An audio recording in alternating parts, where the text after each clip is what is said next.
everyone, it's Janice, host of the Divorcing Religion podcast. Thanks for tuning into my show, whether you're joining me on audio or video. I've heard from some folks recently who have told me just how much the show has meant, and some of them have even found it not only to be life-changing, but life-saving, as they felt there was no one else who understood what they were going through, and they found the Divorcing Religion podcast, and they started feeling encouraged. Please help me keep my show on the air. Become a member by clicking the join button on the Conference on Religious Trauma YouTube channel. Thanks.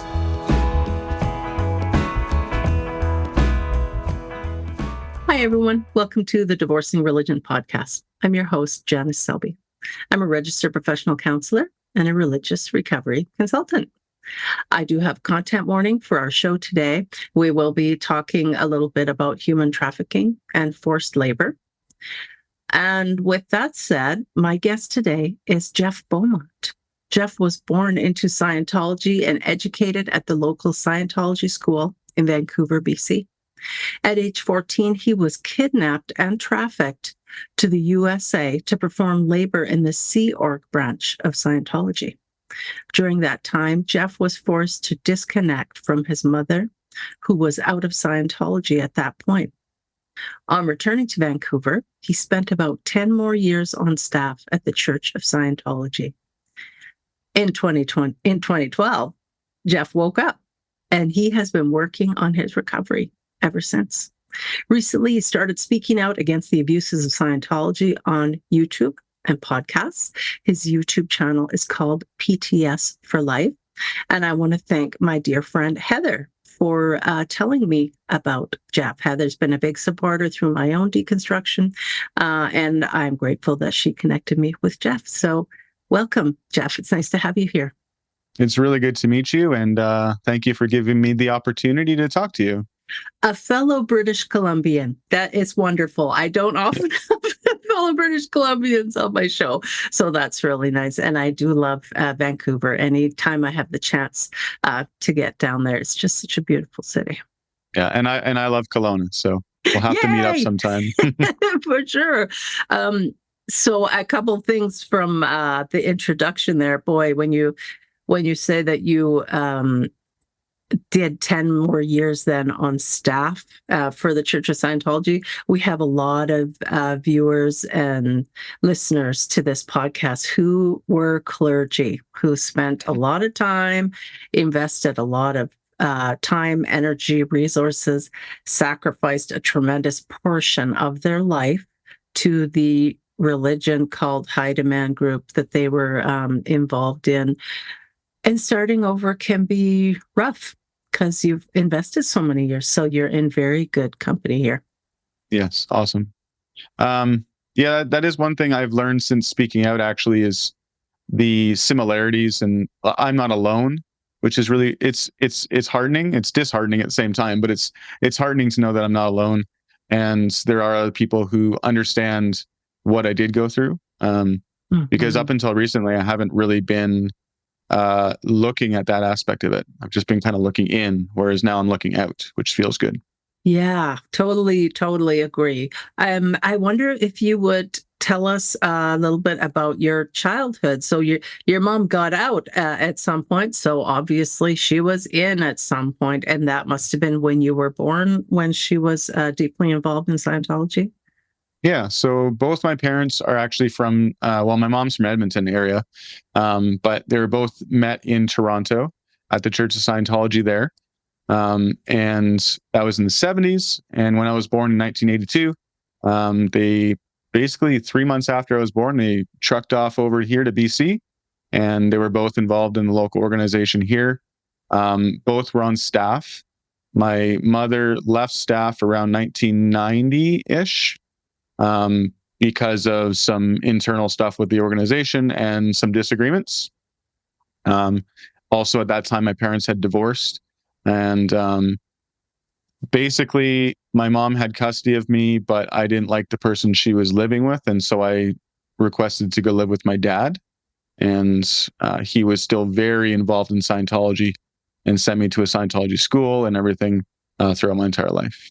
Wow. So as in Vancouver, a Scientology school, just like people have Catholic schools and Christian schools, there is a Scientology school in Vancouver. Well, there used to be. It is now Okay. defunct. Great. It went through a couple ownerships and some management, but it went off by the wayside quite a while ago. Glad to hear it. Yeah. I'm curious then. So you were living with your dad because you didn't like the fellow your mom was living with at the time. So then how did the kidnapping, trafficking part come about, if you're comfortable sharing about that? So around the age of 11 or 12, I started doing courses in Scientology, like actually at the church itself. I was raised in the halls, but I never really did very much with it, except for in my schooling.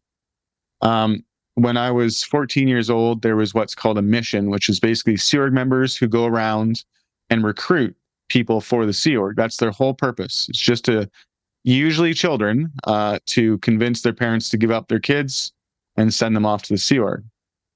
Now, it's important to know that at the time, my mom had guardianship legally. She was my guardian. My dad had no guardianship over me, but I was living with my dad.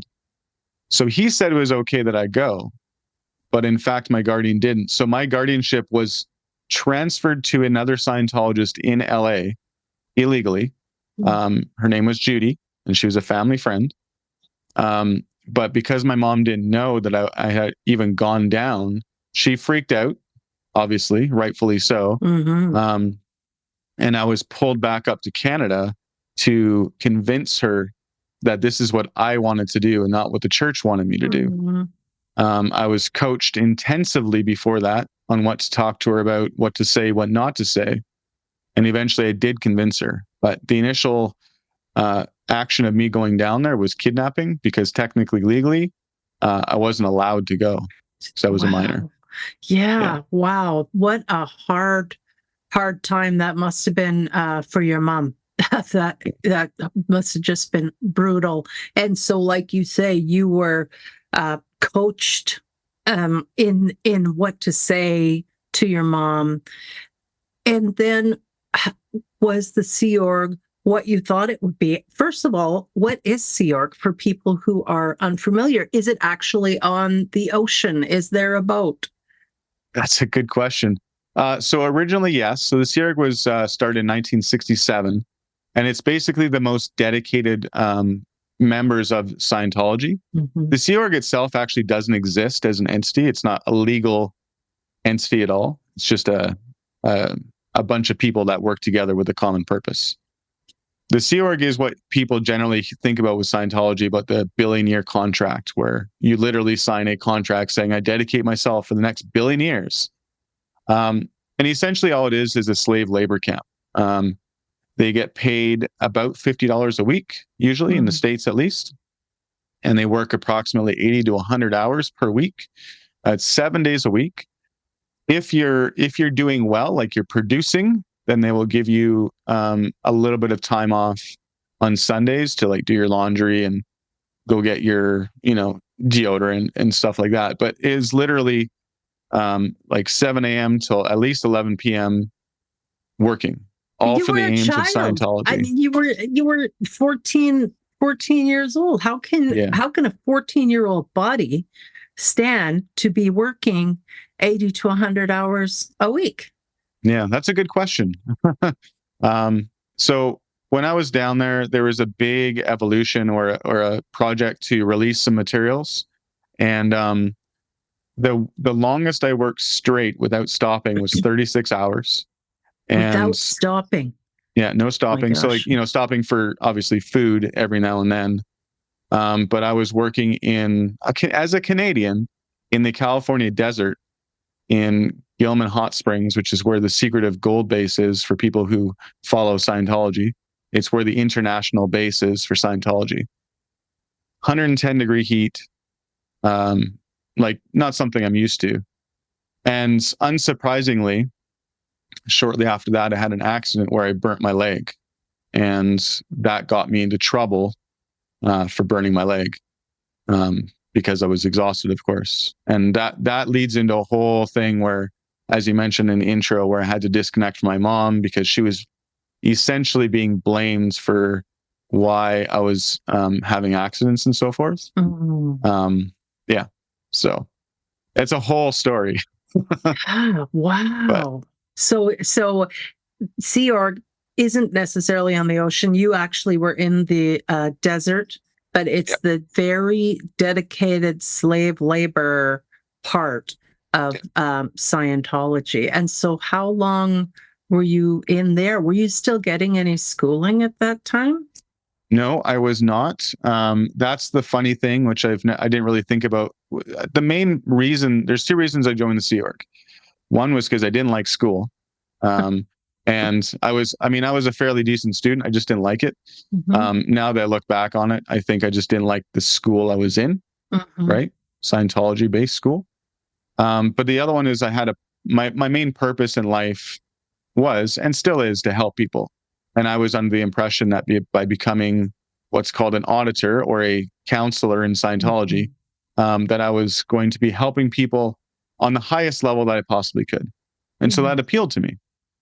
And I was pushed very, very hard into my head to convince me to join by the recruiters. So I went down there and I was only doing what's called the Estates Project Force. And that is the entry part of the Sea Org where you prove your worth. It's basically, I think, about 8 hours worth of physical labor a day. And I think 5 hours of study, something like that. I forget what the exact schedule was. And that basically is all the basics, the courses that you do before you fully join the Sea Org and become a Sea Org member. So I never finished that. And after I got sick and hurt, I didn't want to be there anymore. And so I convinced the people there that if they let me go, I will go back to my local org in Vancouver and join staff there and fulfill my duties, as it were. And so I signed a contract and was shipped back to Vancouver. Wow. Okay. So how old were you when you got back to Vancouver?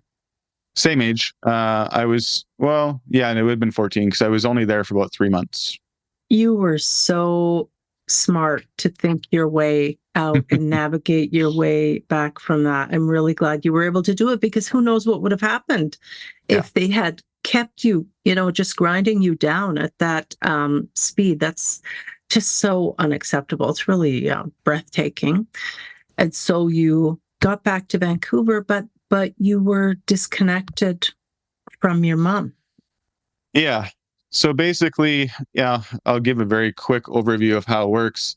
In Scientology, if you are connected with someone who is antagonistic towards the religion, Scientology in general, or Scientologists, they're what's called a suppressive person. And if you're connected with one of those people, that's the cause of why you get sick or have accidents. And there's two things you can do. There's handle. This is all in policy written by L. Ron Hubbard.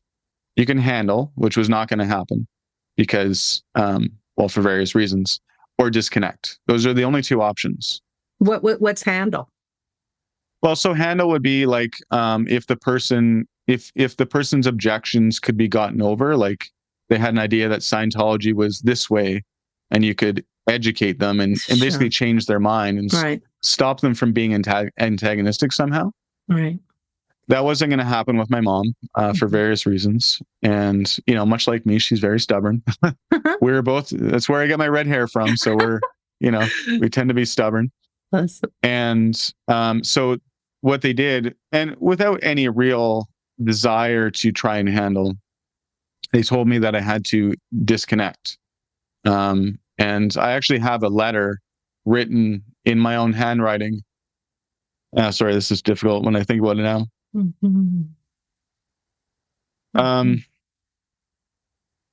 So yeah, I wrote to my mom and told her that because she was out ethics or not doing good things towards Scientology, that I was no longer going to talk to her. Yes, you were utterly brainwashed at that point and under a tremendous amount of pressure, even which your mom would have understood because she had been a member for so long. So your mom even knew that it wasn't you talking but it was the organization that was really using you and controlling you. And she told me that. Okay. She passed away last year. Mm. And I was very thankful that we had reconnected Oh, I yeah. reconnected with her as an adult. Wonderful. And I was able to basically apologize for that. And it's Mm. not something a kid should have to apologize for, but Right. I felt necessary to do that. I'm so glad that you were able to reconnect with your mom.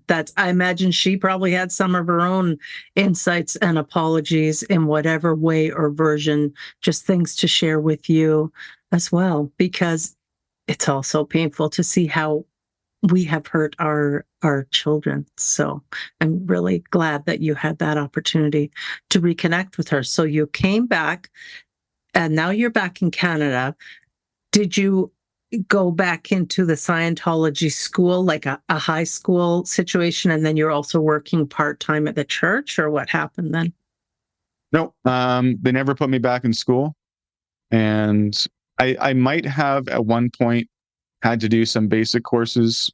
I don't recall actually doing them, but I'm sure legally they probably would have had me do that for a little bit, at least until I was 16, which Mm-hmm. I think is the age where in Canada where you can decide not to go to Right, school, I think. right. And were you living with Um, your dad again? yeah, exactly. Yeah, I was. Now And he he was didn't on. have concerns for you? He wasn't concerned about your leg and about all these other things that were going on? No, he was pretty busy with his life. He was also the executive director of CCHR, it's the Citizens Commission on Human Rights, which is the front group for Scientology that attacks psychology, psychiatry, and so forth. So I was working in the exact same like little physical office as him on a post that was separate, but next to him. And so I think that was kind of why it didn't bother him because I was there, right? I was Mm-hmm. in front of him and I was doing stuff. And Mm-hmm. I was essentially working towards the greatest purpose I could, right? In his mind. Right. And did you feel the same? Like at that time, you were still all in and you didn't really want to do anything else, or were you questioning things? Yeah, I mean, I was struggling with a lot of stuff, and I will give a warning just to your listeners that there will Mhm. be talk about self-harm and stuff coming Okay. up. So Thanks. just so people are aware. Mhm. Um, so I was definitely very in the mindset of Scientology is the best thing ever, for sure. I had a superiority complex and chip on my shoulder like you would not believe. Because I as a 14-year-old and 15-year-old and 16-year-old, which is the ages that I was on staff at that point, I was aware in my own mind that I was doing the best thing for the planet, right? Mhm. There literally is no other option to save the planet than Scientology in my mind. Wow. Okay. However, at the same time, I was struggling a lot with depression Mhm. and suicidal ideation. And at one Mhm. point, I did actually attempt Mhm. suicide while I was actually at the organization itself. Mhm. And that came up in because I wasn't doing well. That came up in an ethics handling while I was on staff, which is basically ethics is when you're in trouble in Scientology. Mhm. And I confessed to having these thoughts and confessed to having an attempt. And then I was told by one of the most senior people there at the time, as well as now, in fact, that if I went through with the act of taking my own life, I was just going to come back worse than I was now. Mhm. And so that instead of asking what was going on or anything like Right. that, that was all they told me. And then I just walked away Mhm. from that with that Wow. understanding that now there's literally nothing I can do. So that was my experience while on staff then. A lot That's of kind of my pressure. mindset. Yeah, a lot of stress. So then, um, bring us forward a little bit. When did you really start thinking about I have to leave, or what kind of cracked you open and gave you a seed of doubt that maybe this isn't all there is? I can't speak to specifically what that was then, because I did kind of leave. I left staff for a while, and I was just kind of like on the bubble, just floating around as a public. And I did some public courses, and then I joined staff again. Then I left and everything. But the real thing that really got me to start speaking out and realize like truly how damaging is just hearing about the abuses of people, and then relating it to myself as well as to what I actually experience. One thing in Scientology they teach you is what's true for you is true for you. That's like a big, it's very important. It's if it's not true for you, it's not true. That's it. But at the same time, if you don't agree with Scientology, then you're wrong. Right? So it's like, it's this dichotomy that like two things clashing. And the more you look at Scientology, the more contradictions that you do actually see. But the one specific thing that really got me thinking was what's called the Ideal Org program. And what this is every single Scientology organization, their reasoning why they're not expanding and Scientology isn't doing well is because their buildings aren't very nice, which is so dumb.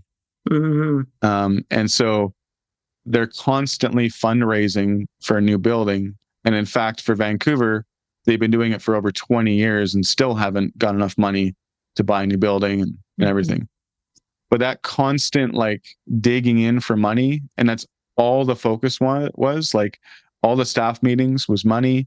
Everything was money related and getting more money. And that's what really started getting me thinking like, maybe this isn't quite what they're saying it actually is.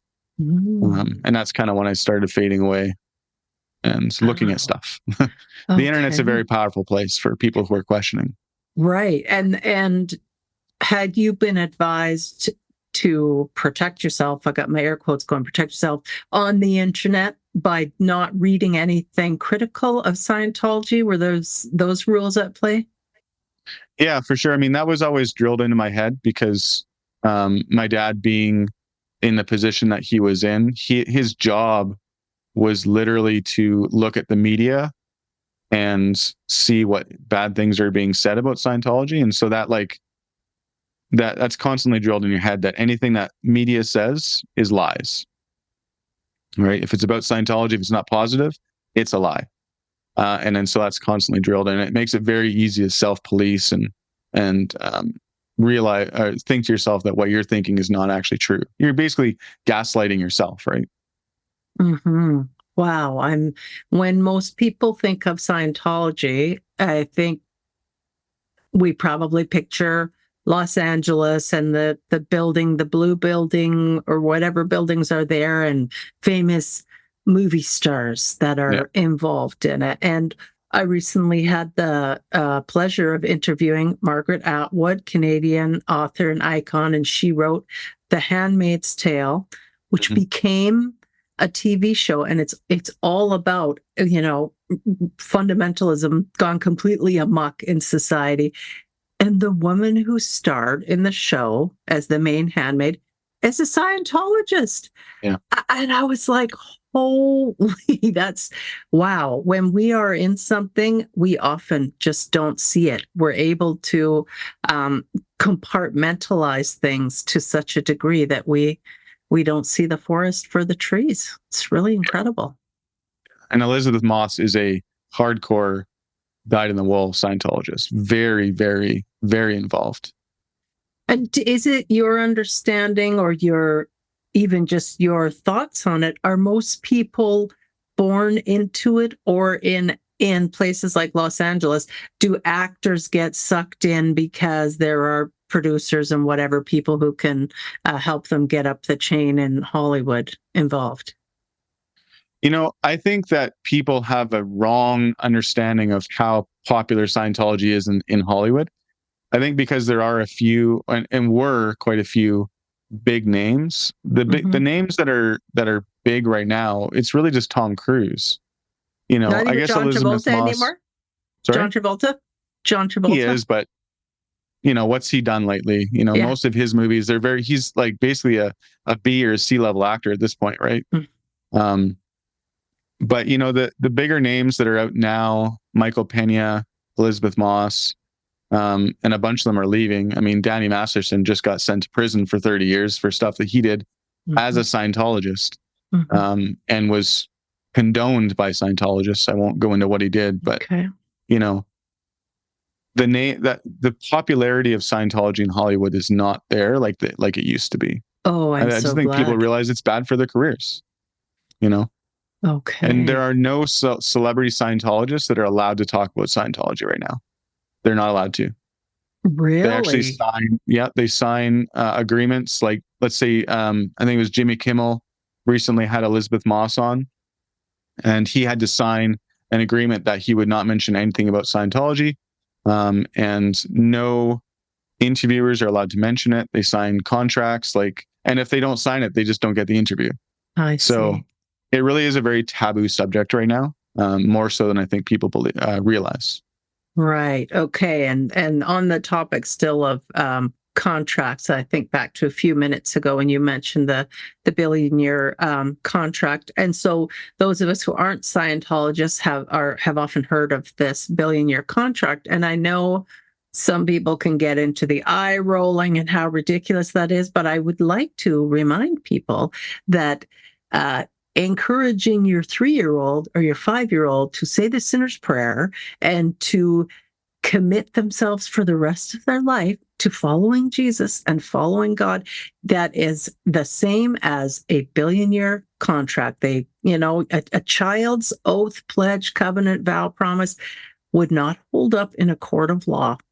And so I think it's cruel to encourage children or teens or vulnerable people to make any kind of lifelong contract like that. And that's how people typically get into high demand groups. They're in a vulnerable state. They're in a time of transition. They may be children, adolescents with a lot of peer pressure and potential chaos in the home. They may have just lost a partner to death or divorce or had a job loss. They may have moved across the country and they don't know anyone. So they may be in prison. These are times when we're vulnerable, when we're in a state of transition. And some people get sucked in because they want to change the world. And this program, this group, this cult promises that with them, you can change the world. So no one joins a cult. People join a good thing. They join a great group, a wonderful community.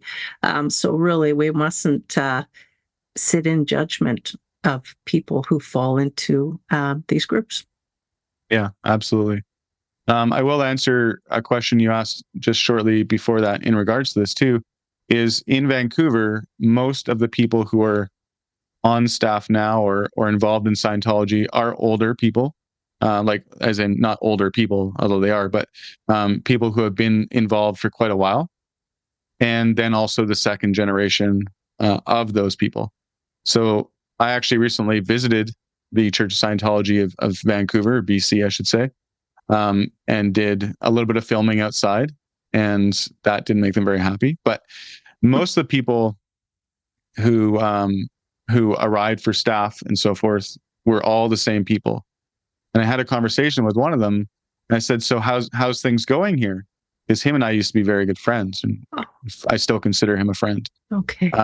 But he said, "Oh yeah, same old crew, a few new faces," and that really is telling. That people just aren't joining Scientology, especially on a local level. Where they do find people, though, is internationally. There's a lot of push for it in areas like Taiwan, in areas where they don't have access to a lot of internet necessarily as well as people who are looking to come across to work in a country, say like the United States and so forth. So they'll recruit them from different areas. At a local level in Vancouver, they push a lot to recruit international students because there is a school like 2 doors down from the organization here, and I have it on good authority that they're recruiting people from there. Wow. As well. Wow. That's terrifying and so predatory. Yeah, exactly.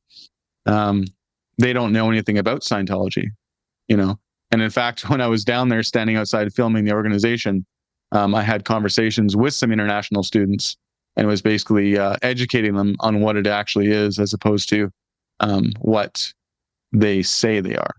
Oh my gosh, you might have just prevented them from getting sucked into a cult. That's fantastic. I'm glad you were able to do that. That's my goal. Wow, incredible.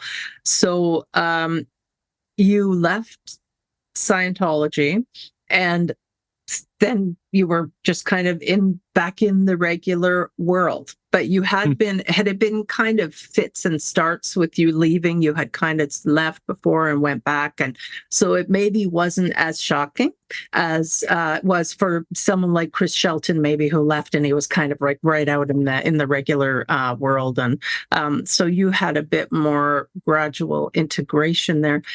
Did you talk with other people about it? I mean, you're going for a job interview. Is it the type of thing that you say to somebody, or what was your reintegration like back into the regular world? Well, so no, I didn't talk to anybody about it. And in fact, my wife, now, we were dating. It took me, I think, 5 or 6 years to go over my history with her. Wow. I was embarrassed. There, in my mind anyway, there was still very much a stigma attached to being a Scientologist. Even when I was in Scientology, there was a stigma in my mind about it. I was never like loud and proud saying I'm a Scientologist and stuff like that. I was very much like a need to know kind of thing. So it took me a while. For about 10 years, I listened, watched everything I could.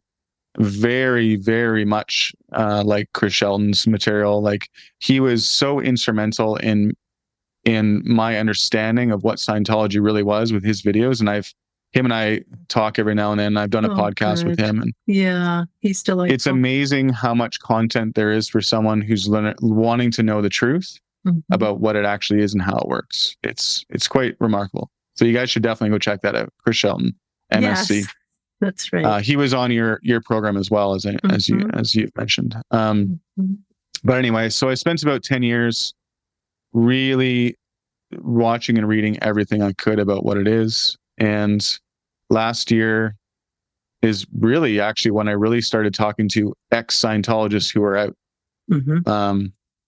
Apostate Alex, who has a YouTube channel as well, Alex Barnes Ross. He's in the UK. He really helps me out with my channel and like, explaining stuff as well. So I think the biggest learning in connecting with people who were in before is learning that they're not all evil people, like I was taught, right? Because even in the back of my mind, I had this idea that these people who are speaking out, there's like a guilt attached to it, where they're bad people, and that was still very much there until you start talking to them and you realize that they're not. They're just human beings. So yeah, that was probably the biggest learning, I'd say, from that. And that was kind of my transition. Okay, so it was really helpful for you to be able to connect with other people who understood your experience, people who had their own lived experience with Scientology. They had made it out and they are surviving. They're doing just fine, even though they left. What would you say has been the hardest thing? Oh, that's easy to answer. Recognizing who I am and how I think and how I react as being me versus Scientology. It's, I think there's a very specific difficulty with second generations, but and I know quite a few of them, and I've talked with them. Understanding the brainwashing versus your basic real personality is probably the most difficult thing to get over, and it's a daily thing. I still make realizations on a daily basis of whether I actually think a certain way. And so my strategy for that would be, if it's a negative thought, or I feel like it might be a negative or Scientological reaction, I ask myself, I literally sit back and I out loud ask myself, is this how I really feel? And start asking my questions about it. And then that helps to break any automatic reaction that has been trained into me, and then really evaluate critically think, essentially, and evaluate the Excellent. situation. Yeah, thank you so much for bringing that up, because this is a huge issue for people who have left high demand groups, and particularly second gen or multi-generational members. So it's very different for, say, my parents. They became devout, born again evangelical Christians when they were in their like late 20s. So they had already, their personalities had formed, their likes and dislikes had formed, and they chose of their own volition this different ideology.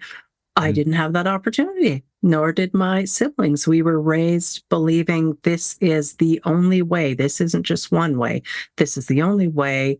There's if you break with this ideology, there's going to be eternal consequences for you. So there was fear even around questioning, around tugging on that thread, because everything can unravel when you start doing that. And just not having the opportunity for a temperament and personality to develop apart from the constant input of that's not godly enough. That's not, what would Jesus do? You're not allowed to say no to someone. You're not allowed to have a boundary, because everything you do is to be service oriented. You're always to be winning souls for the kingdom. Your life should be that kind of story. And then fast forward, we manage amazingly to get out, to separate ourselves from the ideology, and we're trying to reclaim and build our new secular identity. And people can feel so empty and so terrified, like who am I? What do I believe? And so one place I like to start with clients is values clarification work. There are lots of worksheets, there are books about values clarification, really to start figuring out what values are important to me, not the ones my parents told me or the church told me, but what's important to me. So maybe obedience had been at the top before, or chastity. Oh, no, now at the top is autonomy for me over everything else. So that's part of the journey of just getting to know ourselves, and it takes time. Yeah, I mean, I think it probably takes a lifetime. Mm-hmm. Like I don't expect to ever fully recover. I just expect to just learn new things, and but maybe I'm not trying to be pessimistic about it. I think that's actually a really healthy way to look at it. And if we can manage not to look at the life that we had lived with shame and condemnation and guilt and judgment, but just simply with acceptance. Oh, this is what happened to me. I actually didn't have much of a choice in the whole thing, because my thinking was hijacked when I was in this group. And so I did some things I'm not proud of when I was under the influence. I'm no longer under the influence. So what choice do I want to make today according to the values I have and the direction I want to go today? I think that's just a really healthy way to look at it, rather than denying. Yeah, I would agree. Mm-hmm. Wow.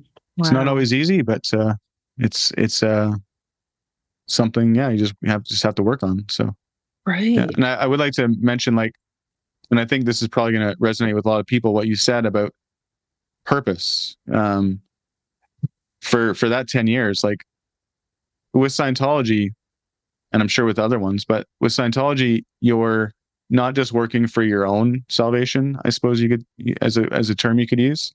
Mhm. It's literally, if you don't do everything you can now, there will be no opportunity to save everybody forever. Mm. Right?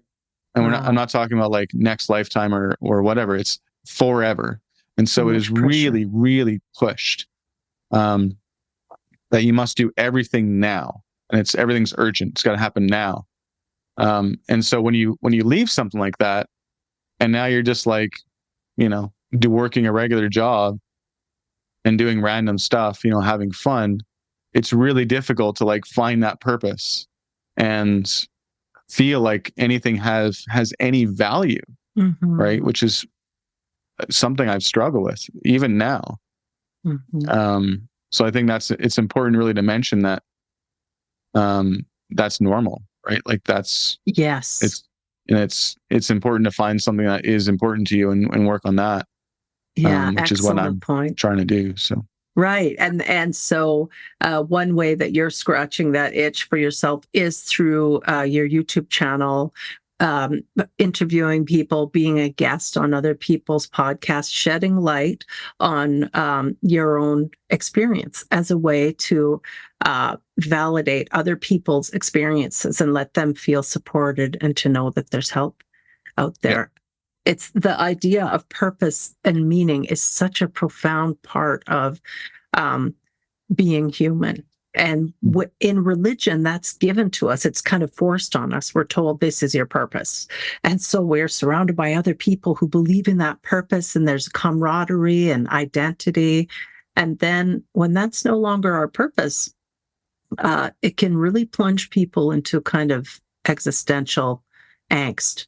Why am I here? But I say that the meaning of life is to give life meaning. It's up to each person individually to determine what makes them feel good, what really gets them going.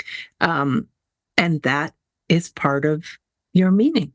Do those things. If it's spending time with friends, if it's producing content like you're doing to teach people, whatever it is. For some people, it's photography. For some, it's travel, learning about other cultures. It doesn't have to look the same, and it's not the same for everybody. Volunteering can be an excellent way also, but I think it really starts with the values clarification as we find out what is the most important to me. And then we align our lives with those values. And that's what you're doing right now. If an important value for you is helping other people, that's exactly what you're doing with your show. Yeah, and that's my goal. And I mean, ultimately, is there's two purposes for it for me right now. Anyway, is to make sure no one else gets in Scientology and give people a platform to speak about their experience. I've had two people on my show who have told their story for the first time, Wow. and you know they wouldn't have had an audience without it. So it's good to just put it out there, and yeah, it feels good to give those people someone to talk to. Yeah. And what's your pushback been like? Have you been harassed, or have you heard from people who are still stuck in Scientology, really entrenched in there, and they disapprove of what you're doing? Well, yeah. Certainly, as you're watching my stuff. Recently, my father has learned that he is still in Scientology, although he is 80 and is battling lung cancer. It's not really active in Scientology, but still very much a believer.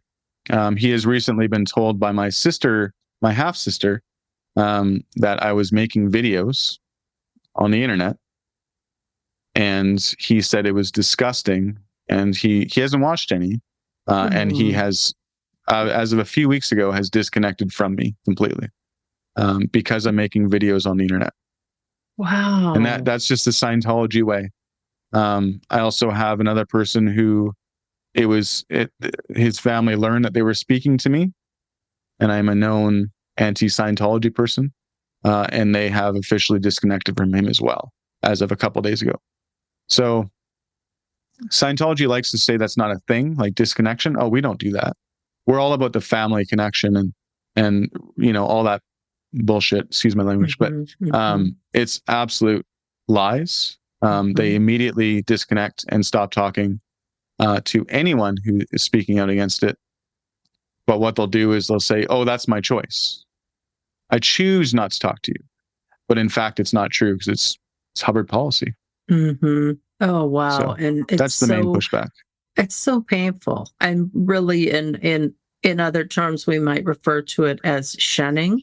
And I hear a lot from Jehovah's Witnesses, people who've left Jehovah's Witness organization, some people who've left FLDS, Mormonism, certainly people who have managed to disengage from the Amish belief system or community.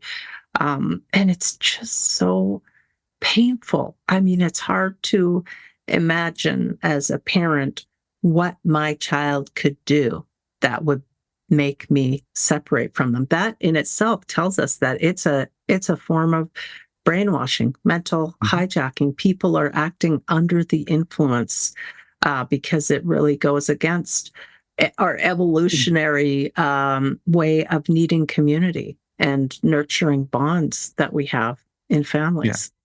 There is no love in Scientology. That's a fact. Wow. Wow. The organization has to come first before everything else. Oh yeah, of course. Love is unconditional. That's what love is. And if there are conditions on love, then it's not love. And in Scientology, there are conditions on love. Mm-hmm. Yeah. Mm-hmm. Wow. Yes. And so you were together with your partner for a number of years before you actually told her, shared in depth your experiences with her. What was the reaction there? Just tremendous support? Like, were you afraid that she was maybe going to have some rejection if she knew, or? Yeah, I don't know that I actually thought there would be a rejection, but it's always a fear, of course. Incredible support. And that's been since day one and continues to be, as people who may be watchers of my channel now or in the future, they'll see that she goes along with a lot of stuff that I do. She creates a lot of YouTube shorts that are trying to send a good message, and recently did a parody of the Super Bowl ad for Scientology, which is hilarious. That I'm sure that Scientology is not very happy about, but there's nothing they can do about it. I think one thing I really like to do is I like to use Scientology against Scientology, because it makes it so easy, because then they can't deny anything. And that's, obviously one of the ways I do it. But yeah, she's amazing. And she probably knows a lot more about Scientology and terminology than a lot of new members do at this point, right? Because she's done a lot of reading and, asked me a lot of questions. And we do live streams together sometimes. So, wow. Yeah. So it sounds like the way that Scientology is mainly getting new members at this point is internationally. So people who are less familiar with the cult, with the organization, and also people who potentially are in a desperate situation. They are looking to improve their life. They're hoping a move to North America or getting involved with this organization might actually improve their lot in life. Do you think that's accurate? Yeah. I mean, what they do, and they have been doing for decades, is what's called a personality test. And this is not a scientific personality test in the same sense as other actual ones based on psychological information. It's called the Oxford Capacity Analysis. It's nothing to do with Oxford University, by the way. Right. And it's 200 questions, and it creates a graph with different personality traits, which one's low, which one's high. And there's a full pattern that they follow for all the results. And the idea is to get the person in. They find what's called the ruin, which is the thing that's bothering them the most in their life, the thing that they really need to handle, that their attention's stuck on. And then literally, this is the pattern. They say, your problem is blah, blah, blah. Let's say your relationships with people. Scientology can help you with that. That's the exact wording that they'll use. They'll connect the problem with Scientology helping them, and then they'll sell them a course that's very inexpensive, $50, $75 kind of thing, to get them hooked. And then they'll continue brainwashing and brainwashing. Most people leave, but there are certain people that will sign on and continue to do courses. And then you start running into issues like gaslighting, love bombing. There's going to end up being at some point the sunk cost fallacy, like where they've already put in $1,000, $2,000, $3,000. Well, let's just keep going, because there's always this little carrot dangled in front of their face that the next thing's going to handle your problem. It's constant.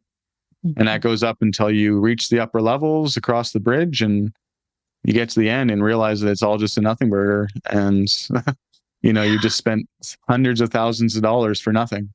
Right. Wow. Yeah, the sunk cost fallacy definitely comes into play, especially when people have, well, oftentimes been born into it. But even if they're first gen, but they've been in for 10 years or longer, and maybe they've tried to convert other people, they've tithed huge amounts to the organization or to the church or the group. It can be really hard psychologically and emotionally to embrace the fact that, oh my God, I just spent so much time and resources on this and it was the wrong thing. Or I misunderstood it. I took it all literally, and actually, none of it should have been taken literally. It was all fantasy or mythology or whatever. That can be so hard for people to come to that point. And so that's why I think it's even more amazing when people like you and Chris and even me, who've come out of those backgrounds, then become very public with it. And, rather than kind of sitting with any embarrassment around it, just open it all up to everybody and say, this was my experience. This is what I went through. And you're not alone if you're going through this. Did you read any cult help books, say by Dr. Yanya Lalich, Dr. Steve Hassan, any of those folks, Raquel and Ross? No? No, I'm not a big reader, to be honest. I'm much more of a visual learner. And unfortunately, going to a Scientology school, you're taught, and it's hammered into your head in all of Scientology, that if you're reading something, you have to have full conceptual understanding of everything. And so reading takes me a long time because I need to look up words and, read slower. Whereas people like my wife, for example, she can read a book really fast and she reads multiple books all the time. But I think, well, you don't understand it. And it's such a dumb thought, right? You can still get an idea. Anyway, so the point being, Scientology kind of ruined reading for me a little bit. Right. Yeah, no kidding. What about watching shows about other cults? Do you ever do that? And then you recognize, oh yeah, that sounds familiar, even though it's a totally different group. Yeah, I mean, I'm huge into different cults and true crime and serial killer type stuff, like trying to find out the psychology of things. And I know they're not necessarily directly connected, but there's a lot of familiarity with both of them, right? But for cults, yeah, just knowing that what I went through wasn't just Scientology. Scientology itself is unique, but all the techniques are there. It's all the same stuff. It's just in a different package. Exactly. Yes. At some point along the way, our brains can get hijacked. And that's what happens, whether we fall into, well, really any type of extremism, radicalism, fundamentalism. So we're talking about it right now in a religious sense, because you and I come from religious groups and backgrounds, but it can happen in political groups, ecological, nutrition. We can be very prone to extremes. So I love that you're watching these different shows and learning and becoming familiar about potential blind spots. I think we would all benefit from that. I think knowledge is the most important thing in any situation. The more information you have on something, the more in control you can be, the more you can make a informed decision.